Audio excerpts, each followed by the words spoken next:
Hey guys, so welcome to this video about the color warper. Now the color warper can be used in two ways. It can be used to make a general color grade, or it can be used to fine tune a specific image, selecting color and changing it somehow.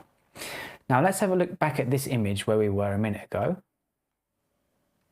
And we notice in the vector scope, greens are reduced, magentas reduced, yellows are reduced, and we're mostly in the red space. Now if I click on this node, and you can see a little color warper image there, you can see this color warper net has been slightly reduced. So if I press reset here, you can see it's a lot larger.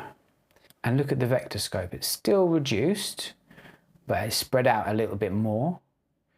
Let's press undo. And you see how it's scrunched up a little bit here. Just have a look at this image here when I press undo and redo. We've squeezed the colors together a little bit. And look, I've taken yellows,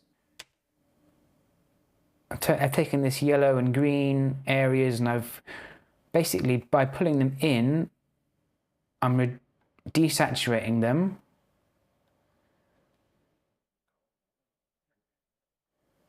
So removing saturation from specific parts of this color web. So this is full color, and then some reduction here. So that can be used in a stylistic way if you want to reduce some colors in your image or enhance others.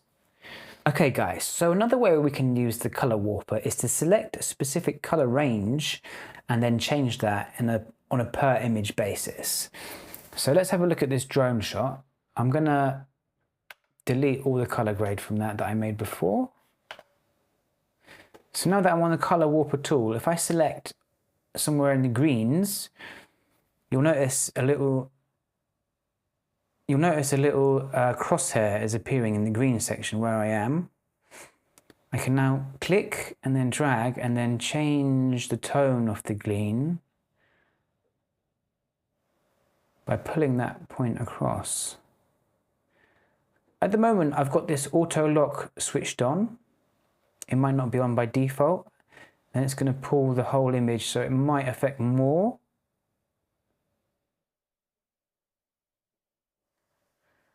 Let's hit auto lock on. So now I can drag up to add reds, or drag down to add some green, or drag across. Ooh. Add some yellow. So yeah, we could go pretty sci-fi if we want, guys, but obviously most of the time it's best to just make subtle changes. So guys, there's a couple of things to mention about the color warper. If I want a bit more detail, I can change the web to a more complicated web. If I want to see that a bit easier, I can press this button here to make it a bit larger. And guys, if I want to be more precise about exactly what color I'm changing and not affect nearby colors, I can use this pin functionality. So I hit this pin here. I can touch around, say, a spot. So I've pinned in that one free thing in the center, and now if I pull that, it's going to just focus on one very specific shade of green.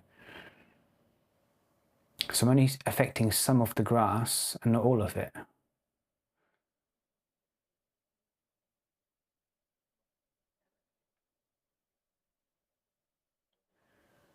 But that's probably too focused for this grass in general at the moment.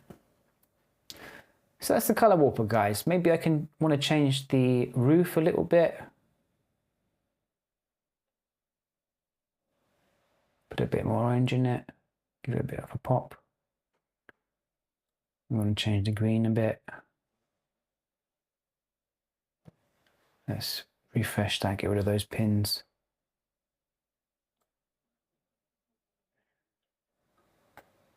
Quite cool. Quite cool and quite useful, just a couple of clicks. I don't use it too often, but it's good to know it's there. Thanks for watching this color warper video, guys. We're almost ready to start looking at making our first color grade. See you in the next video.